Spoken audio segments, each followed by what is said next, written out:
Stephen A. and Max and Molly debate that and much more, again, when they join you a little over 14 minutes from now here on ESPN, where we are talking about the NFC East.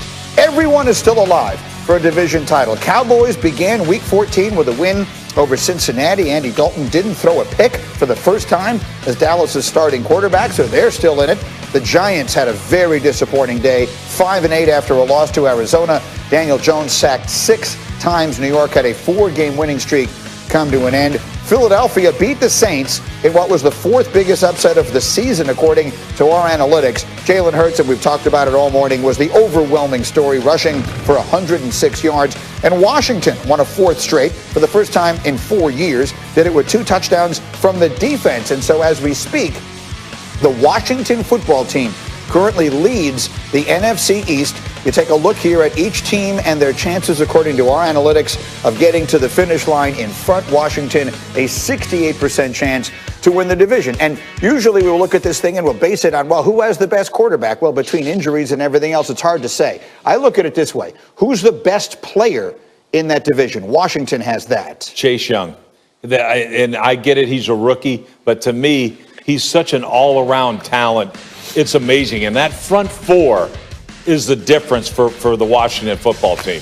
And if you're going to look at one unit, what can carry you through a division title, it's that front 4.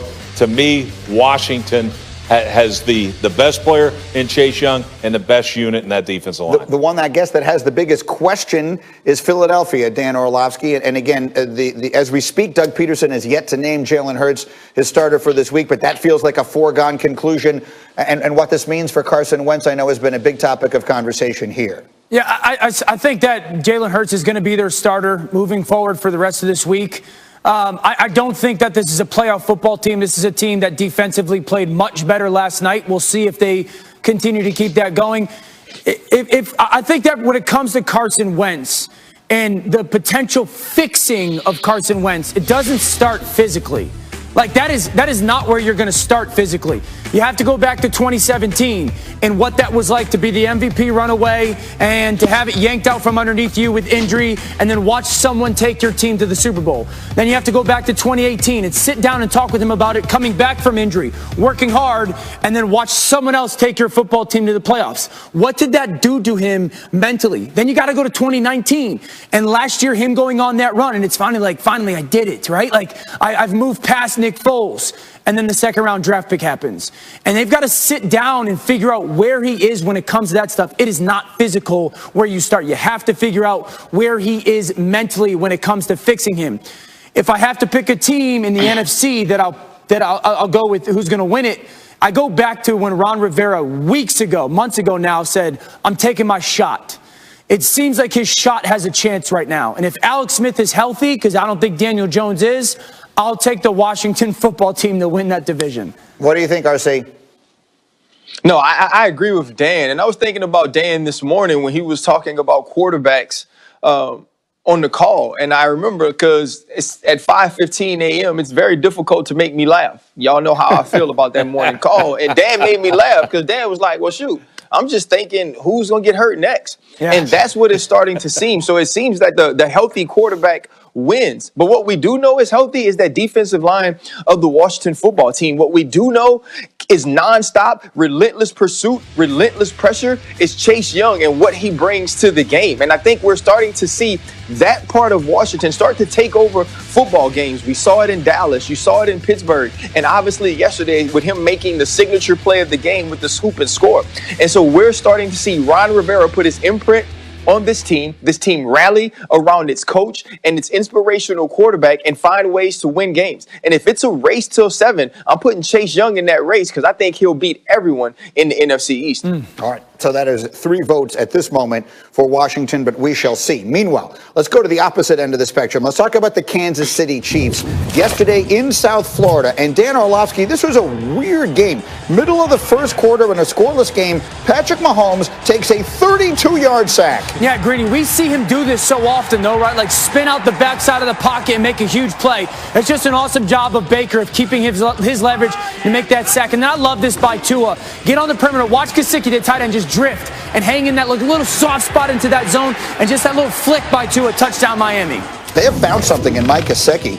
Dolphins go up 7-0, and then you blink, and Patrick Mahomes has them right back in it. How about Tyreek Hill, 44 yards? Yeah, they move the pocket, and it's really this. My guy's faster than anybody else that you have. The little double move, a beautiful throw by Patrick Mahomes, Kansas City touchdown.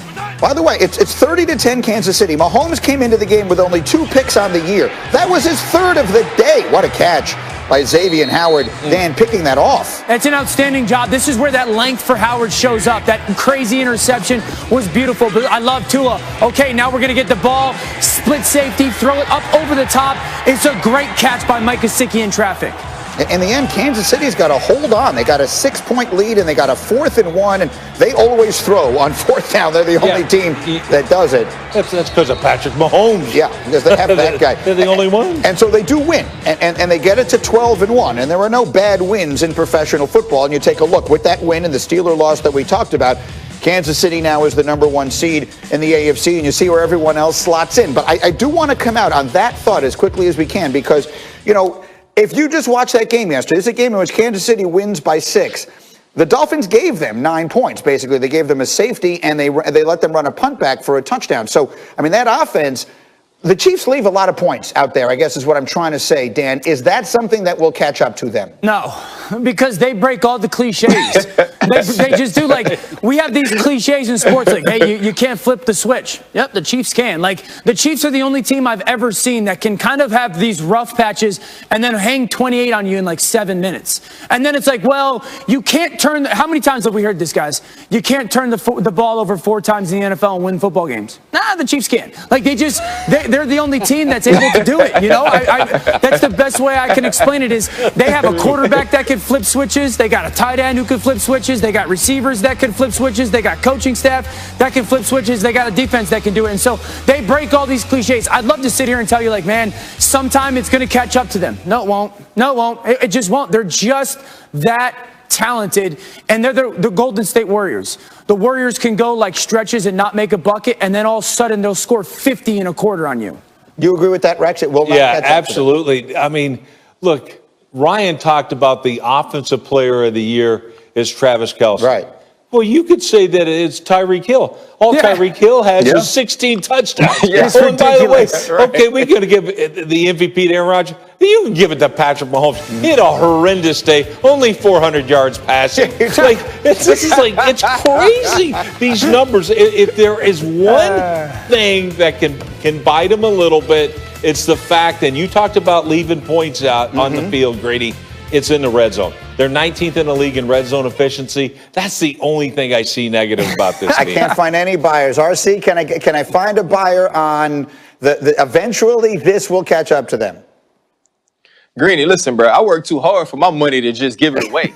So I'm definitely not buying that. It's going to hurt the Kansas City Chiefs. When you look at, I mean, you watch this team yesterday, and you're playing against a really good Miami Dolphins defense. Yeah. Xavier Howard is a guy we're talking about as the defensive player of the year with 9 interceptions. He makes a play. There's a tip pick by Byron Jones. You're getting sacked for 30 yards, and you're starting to think to yourself, you're down 10-0, it's to Miami. Nah, it don't matter. Right. We're going to get this going. And we're talking about this team leaving points on the board or Miami Dolphins giving them 9 points. No, they created that. Yeah. Chris Jones had an amazing twist, and he pushed the pocket and got to Tua Tagovailoa. McCole Hartman was drafted because you didn't know what was going to go on with Tyreek Hill, and now you add another speed receiver to your team who can also return. This team is just stacked. They understand that they can beat you in so many ways, and they're so explosive that we just see it happen. And Dan is absolutely right. There are so many things we think about football that they get to do because of the dude that plays quarterback. And yes, Tyreek Hill is great, and Kelce is great, and Tyrann Mathieu is great. All of these pieces are amazing. But because he's a rule breaker, because he's a dude that defies the laws of what football is, so does this football team. This football team is on another level, and we're going to nitpick it and try to find ways to say that they're not, but they are, and we just got to accept it. Go ahead, Rex. All right. Didn't they have like 240 yards rushing against the Buffalo Bills too? Like, yes. It's like, See, this is who Bruce Arians thinks they are. That's who Hey, Bruce Arians. Greedy. Yeah. Greedy. Bruce Arians, I get it. You asked what game he was watching. He was watching the Chiefs. That's what it was. Fair enough. I knew it. That's where he got that you could do whatever you want thing. I knew it. I knew it. There is one more game that Bruce Arians can watch this weekend, and it's tonight on ESPN. Our Week 14 matchup. Oh, it's a big one. All kinds of playoff implications. It's Baker and the Browns.